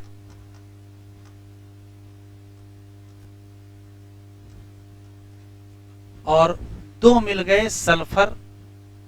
अब ध्यान से सुनिएगा, इनका कहना है कार्न वान नील का कि जब रिड्यूसिंग एजेंट के नाम पर H2O लेते हैं तो हमको मिल जाते हैं ऑक्सीजन, और जब हम लेते हैं H2S तो हमको ऑक्सीजन नहीं क्या मिलता है, सल्फर। ये इसमें कन्वर्ट हुआ, ये क्या है, ऑक्सीडेशन। ये इसमें कन्वर्ट हुआ, ये क्या है, रिडक्शन। तो जरा आराम से बताएं, चाहे वाटर यूज करें और चाहे H2S यूज करें, दोनों केस में रिडक्शन प्रोडक्ट कौन सा है? दोनों केस में रिडक्शन प्रोडक्ट कौन सा है, ग्लूकोज। तो अंतर कहां आ रहा है, ऑक्सीडेशन प्रोडक्ट में आ रहा है। ऑक्सीडेशन प्रोडक्ट ऑक्सीजन होगा या ऑक्सीडेशन प्रोडक्ट सल्फर होगा, ये किस पे तय होगा? ये तय होगा कि आपने रिड्यूसिंग एजेंट क्या यूज किया है या हाइड्रोजन डोनर क्या यूज किया है। अगर हाइड्रोजन डोनर वाटर यूज कर लो तो क्या निकल जाएगा, ऑक्सीजन, और हाइड्रोजन डोनर H2S यूज कर लो तो क्या निकल जाएगा, सल्फर। ये घटना किसमें हो रही है, ये घटना हो रही है ग्रीन प्लांट में, और ये घटना किसमें हो रही है, बैक्टीरिया में। कौन से, ग्रीन और पर्पल बैक्टीरिया। अभी लिखो नहीं, सुनो। तो कार्ल वान नील के एक्सपेरिमेंट से जो काम की बात दुनिया को समझ में आई, कहा कि देखो ग्लूकोज बनना है, बनेगा CO2 से, CO2 के रिडक्शन से बनेगा, पहला सत्य। CO2 के रिडक्शन के लिए कोई ना कोई हाइड्रोजन डोनर चाहिए। हाइड्रोजन डोनर दो हैं, या तो वाटर है या तो H2S है। वो वाटर का यूज करोगे तो ऑक्सीजन निकलेगी as a oxidation product. H2S use करोगे तो ऑक्सीजन नहीं निकलेगी, सल्फर निकलेगा as a oxidation product. Sulphur निकलेगा कि ऑक्सीजन निकलेगा, ये तय होगा हाइड्रोजन डोनर पे, और हाइड्रोजन डोनर कौन होगा ये तय होगा ऑर्गेनिज्म पर। ऑर्गेनिज्म है अगर ग्रीन प्लांट तो वाटर यूज करेंगे, और ऑर्गेनिज्म होगा बैक्टीरिया तो H2S यूज करेंगे। तो H2S यूज करोगे तो ऑक्सीजन नहीं निकलेगी। तो इससे एक बात और समझ में आ जानी चाहिए, क्या, कि जब वाटर यूज किए तो ऑक्सीजन निकली, और जब वाटर यूज नहीं किए तो ऑक्सीजन नहीं निकली। तो पलट देते इसी को, ऑक्सीजन कहां से निकली, वाटर से निकली। तो फोटोसिंथेसिस में जो ऑक्सीजन निकलती है वो वाटर से निकलती है, कार्बन डाइऑक्साइड से नहीं निकलती है। ये दुनिया को किसने बताया, किसने बताया, कार्ल वान नील ने बताया। लेकिन लोगों ने माना नहीं, क्यों, कहा इसको सिद्ध करके दिखाओ। तो अब सिद्ध कैसे करे, तो ये बेचारे सिद्ध नहीं कर पाए। सिद्ध करने का काम किसी और वैज्ञानिक का है। कैसे सिद्ध किया अभी बताएंगे, पहले इसको सुन लेते हैं, फिर से सुनते हैं। 19th सेंचुरी में लोगों को यह समझ में आ गया था कि स्टैंडर्ड बात क्या है, CO2 से ही ग्लूकोज बनेगा। बस खास बात यह है कि कोई ना कोई सुटेबल ऑक्सीडाइजेबल कंपाउंड होना चाहिए, सुटेबल हाइड्रोजन डोनर होना चाहिए, जो स्वयं ऑक्सीडाइज होकर के CO2 को रिड्यूस कर दे। ठीक है, बात खत्म। कहा वो कौन होगा, तो कहा या तो वो वाटर होगा या तो वो H2S होगा। वाटर होगा तो भी ग्लूकोज बनेगा, H2S होगा तो भी ग्लूकोज बनेगा एज ए रिडक्शन प्रोडक्ट, लेकिन ऑक्सीडेशन प्रोडक्ट चेंज हो जाएगा। इस केस में ऑक्सीडेशन प्रोडक्ट क्या है, ऑक्सीजन, और इस केस में ऑक्सीडेशन प्रोडक्ट क्या है, सल्फर। तो ऑक्सीजन निकलेगा कि सल्फर निकलेगा ये कैसे तय होगा, हाइड्रोजन डोनर पे तय होगा। हाइड्रोजन डोनर कौन सा होगा वो ऑर्गेनिज्म तय करेंगे। इससे ये भी पता चल रहा है कि हरे पौधों में फोटोसिंथेसिस से जो ऑक्सीजन निकलती है वो वाटर से आती है, ये बात दुनिया को किसने बताई? Karl van Niel. लेकिन इन्होंने प्रूव नहीं किया, प्रूव नहीं कर पाए, तो प्रूफ बाद में किया गया। तो बाद में एक साइंटिस्ट आए हैं, उनका नाम है रूबेन एंड कामेन। एनसीईआरटी में नाम नहीं लिखा, काम लिखा है। रूबेन और कामेन ने इसी बात को प्रूफ कर दिया। कैसे प्रूफ किया देखो। इन्होंने कहा कि जो स्टैंडर्ड रिएक्शन है ग्रीन प्लांट में वो ये है कि ले लेते हैं 6 CO2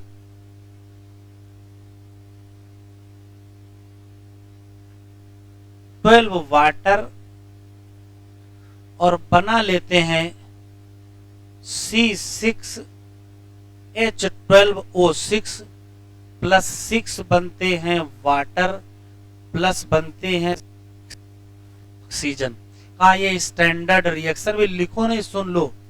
इसमें जो फर्स्ट चीज पता है कि भाई CO2 रिड्यूस करके क्या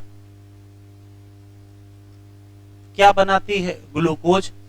और ये भी पता है कि ऑक्सीजन ऑक्सीडाइज के सॉरी वाटर ऑक्सीडाइज करके क्या बनाता है? ऑक्सीजन। अब पता कैसे चला, कंफर्म कैसे हुआ, तो वो देखिए। तो कंफर्म करने के लिए दिमाग लगा दिया गया। कहा एक काम करते हैं कि देखो यहां भी ऑक्सीजन है और यहां भी ऑक्सीजन है, तो अगर हम ऑक्सीजन के ऊपर रेडियो एक्टिव लेबलिंग कर दें, यहां जो ऑक्सीजन ली गई वो ली गई ऑक्सीजन 16 और यहां जो ऑक्सीजन ली गई वो ऑक्सीजन 18। और कहा इधर की ऑक्सीजन देख लो। तो जब इधर की ऑक्सीजन देखिए तो यहां ऑक्सीजन 16 मिली, यहां भी ऑक्सीजन 16 मिली, लेकिन यहां ऑक्सीजन 18 मिली। आप सोचो, अगर ऑक्सीजन कार्बन डाइऑक्साइड से आ रही होती तो यहां ऑक्सीजन क्या होती? 16। यहां ऑक्सीजन है कौन सी? 18। और निकली कौन सी? 18। कंफर्म हो गया कि ऑक्सीजन कहां से आती है, तो आंसर देंगे वाटर से। क्या यूज किया? ऑक्सीजन के रेडियो आइसोटोप। कौन से? ऑक्सीजन 16 और ऑक्सीजन 18। ये काम किसने किया? तो ये रूबेन और कामेन ने किया। तो क्वेश्चन ध्यान से सुने। ग्रीन प्लांट में फोटोसिंथेसिस से ऑक्सीजन निकलती है, ये बताया किसने? तो आंसर देंगे कार्ल वान नील। लेकिन ये प्रूफ किसने किया? तो आंसर क्या देंगे? Ruben and Kamen. और क्या यूज किया? ऑक्सीजन के आइसोटोप। तो स्पेशल लाइन है, ग्रीन प्लांट, अभी लिखो नहीं, सुन लो पहले। Oxygen release in photosynthesis. ये ऑक्सीजन कहां से आती है?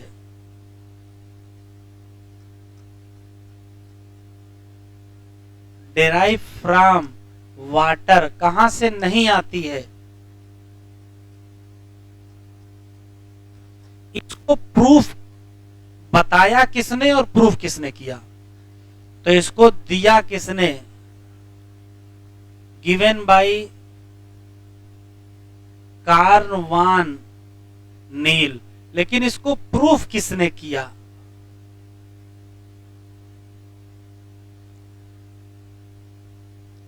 Reuben and Kamen. कैसे प्रूफ किए? By use radio isotope technique. और कौन सा रेडियो आइसोटोप यूज किए थे? तो कहोगे हैवी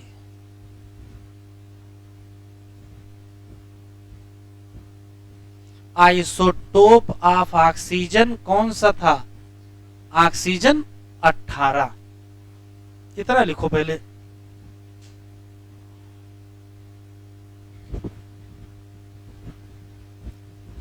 अच्छा थोड़ी देर और पढ़ लो, बस 2 मिनट, सिर्फ कंक्लूसिव है। ये बताइए, ग्रीन प्लांट में 4 क्वेश्चन। हाइड्रोजन डोनर कौन? लिखो नहीं, सुन लो। ग्रीन प्लांट में हाइड्रोजन डोनर कौन? ऑक्सीडेशन प्रोडक्ट क्या? रिडक्शन प्रोडक्ट क्या? ऑक्सीजन निकलेगी, हाँ या ना? निकलेगी, बात खत्म। Purple sulphur bacteria, green sulphur bacterium बताओ। हाइड्रोजन डोनर कौन? H2S। Reduction product, oxidation product, sulphur. Oxygen निकलेगी? नहीं निकलेगी, बस इतना और लिखना है। ये भी सुन लेते हैं।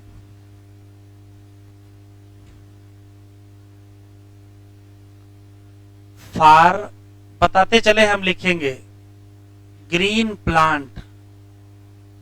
बताओ 4 क्वेश्चन। हाइड्रोजन डोनर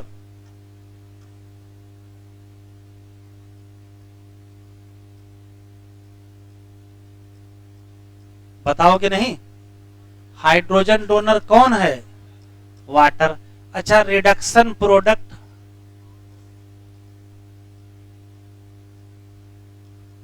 कौन है? अच्छा, ऑक्सीडेशन प्रोडक्ट कौन है? ऑक्सीजन। इस फोटोसिंथेसिस में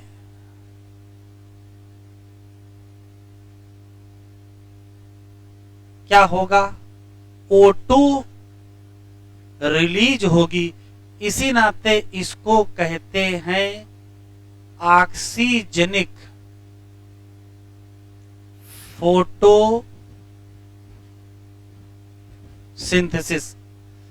अब आ जाओ फार क्या? ग्रीन एंड क्या? Purple sulphur bacteria. वही 4 क्वेश्चन। बताओ हाइड्रोजन डोनर कौन होगा? H2S। रिडक्शन प्रोडक्ट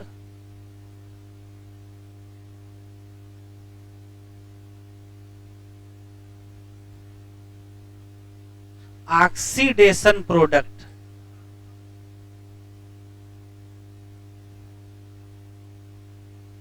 तो कहोगे सल्फर। और इस फोटोसिंथेसिस में ऑक्सीजन रिलीज होगी कि नहीं? O2 नॉट रिलीज, तो क्या कहोगे? Anoxygenic photosynthesis. अगर एक्सपेरिमेंट से सवाल आया तो कानवान नील से आएगा। गिन लीजिए, चुन चुन के सवाल हैं। पहली बात इन्होंने दुनिया को यह बताई है कि रिडक्शन के लिए कोई हाइड्रोजन डोनर चाहिए। वो क्या होगा? या तो वाटर या तो H2S। प्रोडक्ट की बात करेंगे तो एक ऑक्सीडेशन प्रोडक्ट होगा, एक रिडक्शन प्रोडक्ट होगा। ऑक्सीडेशन प्रोडक्ट ही बदलता है, रिडक्शन प्रोडक्ट तो कंफर्म है एक ही, कौन सा? ग्लूकोज। ऑक्सीडेशन प्रोडक्ट ऑक्सीजन होगा या सल्फर होगा, यह तय करेगा डोनर क्या है। डोनर वाटर है तो ऑक्सीजन है, और डोनर H2S है तो ऑक्सीजन नहीं है।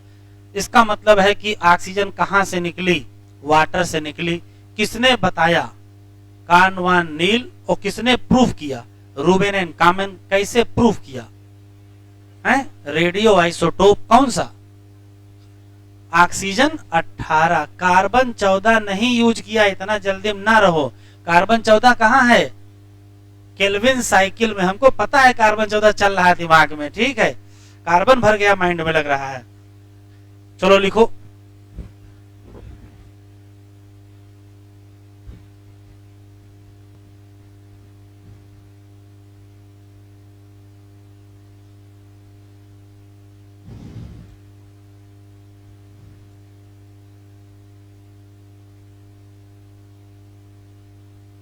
अगर लिखने में छूट जाए तो घर में लिख लीजिएगा, ठीक है। देखो CO2 को क्या कर रहे हैं, रिड्यूस। तो CO2 को रिड्यूस करेगा कौन, H2O। तो जब H2O को रिड्यूस इसको रिड्यूस करना होगा तो ये दो चीजें देगा, प्रोटॉन देगा और इलेक्ट्रॉन। इसके जो इलेक्ट्रॉन निकलते हैं उनका इलेक्ट्रॉन ट्रांसपोर्ट होता है और उसी से बनते हैं ATP और NADH2 और तभी जाकर के CO2 रिड्यूस हो पाता है। तो एक CO2 के रिडक्शन के लिए जितने इलेक्ट्रॉन और प्रोटॉन चाहिए उसमें 2 वाटर खर्चा हो जाते हैं। फिर से सुनते हैं, CO2 के रिडक्शन के लिए वाटर चाहिए, वाटर टूटेगा तो प्रोटॉन और इलेक्ट्रॉन निकलेंगे और इलेक्ट्रॉन का ट्रांसपोर्ट होगा, तब बनेगा ATP और NADH2 और ATP और NADH2 से ही CO2 का क्या होगा, रिडक्शन होगा। तो किसी एक CO2 के रिडक्शन के लिए जितना कुछ खर्चा लगता है इलेक्ट्रॉन प्रोटॉन, वो कहां से आएगा, 2 वाटर से आएगा। तो 6 CO2 के लिए कितने चाहिए, तो 6 CO2 के लिए कितना चाहिए, 12 वाटर चाहिए। NCERT खोलो,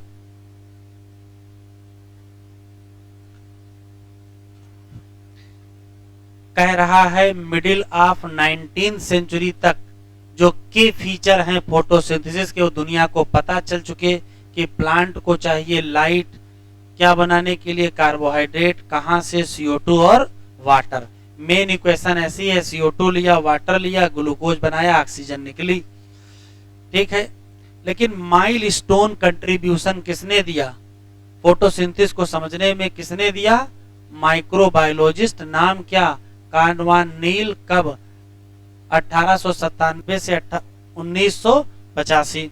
इन्होंने स्टडी किस पे की थी, purple and green sulphur bacteria, और बताया क्या कि फोटोसिंथेसिस एक प्रकार की लाइट डिपेंडेंट रिएक्शन है जिसमें, बहुत इंपॉर्टेंट लाइन यहां से लिखी है, यहां टिक कर लो, हाइड्रोजन आना चाहिए कहां से, ऑक्सीडाइजेबल कंपाउंड से, जो रिड्यूस कर देगा किसको। ये इनकी एक्सपेरिमेंट की सबसे इंपॉर्टेंट लाइन है, किसमें, कार्बोहाइड्रेट। तो रिएक्शन ऐसे लिखा, H2A लिया, CO2 लिया, ग्लूकोज बना, वाटर बना, ये 2A बना। अब H2A की जगह H2O ले लो। कह रहा ग्रीन प्लांट में जो H2O ही है वही क्या है, हाइड्रोजन डोनर, और वही ऑक्सीडाइज करके क्या बनाएगा, ऑक्सीजन। लेकिन कुछ ऑर्गेनिज्म ऑक्सीजन नहीं रिलीज करते हैं, क्यों, क्योंकि यूज करते हैं क्या, H2S as a hydrogen donor, किसमें, purple and green sulphur bacteria. तो इस केस में ऑक्सीडेशन प्रोडक्ट क्या हो जाएगा, सल्फर या सल्फेट, डिपेंडिंग ऑन ऑर्गेनिज्म। लेकिन क्या नहीं होगा, ऑक्सीजन। हेंस इन्होंने बताया क्या कि जो ऑक्सीजन निकलती है ग्रीन प्लांट में वो कहां से निकलती है, वाटर से। कहां से नहीं निकलती है, कार्बन डाइऑक्साइड से। लेकिन इसको बाद में क्या किया गया, प्रूव किया गया, क्या यूज करके, रेडियो आइसोटोप। तो करेक्ट इक्वेशन फिर ये निकल के आई, 6 CO2, 12 water, light, glucose, 6 water और 6 ऑक्सीजन। तब पता चला कि ये तो ग्लूकोज को रिप्रेजेंट कर रहा, ऑक्सीजन कहां से निकली, वाटर से। फिर इसको प्रूव किया गया किससे, रेडियो आइसोटोप। लेकिन कैसे प्रूव किया गया ये नहीं बताया। कह रहा ये सिंगल स्टेप रिएक्शन नहीं है, यहाँ बहुत सारे मल्टी स्टेप रिएक्शन है। कह रहा क्या आप एक्सप्लेन कर सकते हो, कह दो हाँ आप एक्सप्लेन कर सकते हैं। क्यों 12 मॉलिक्यूल लगे किसके, वाटर के, in the equation given above, ऊपर दी हुई इक्वेशन में 12 क्यों लगे। तो एक CO2 के लिए 2 वाटर, तो 6 CO2 के लिए 12। अब एक CO2 को रिड्यूस करने के लिए जो इलेक्ट्रॉन प्रोटॉन चाहिए जितने, उतने कहां से आएंगे, 2 से, तो 6 के लिए 12 हो जाएंगे। क्लियर, ठीक। आज इतना ही, अगले लेक्चर पर पढ़ेंगे।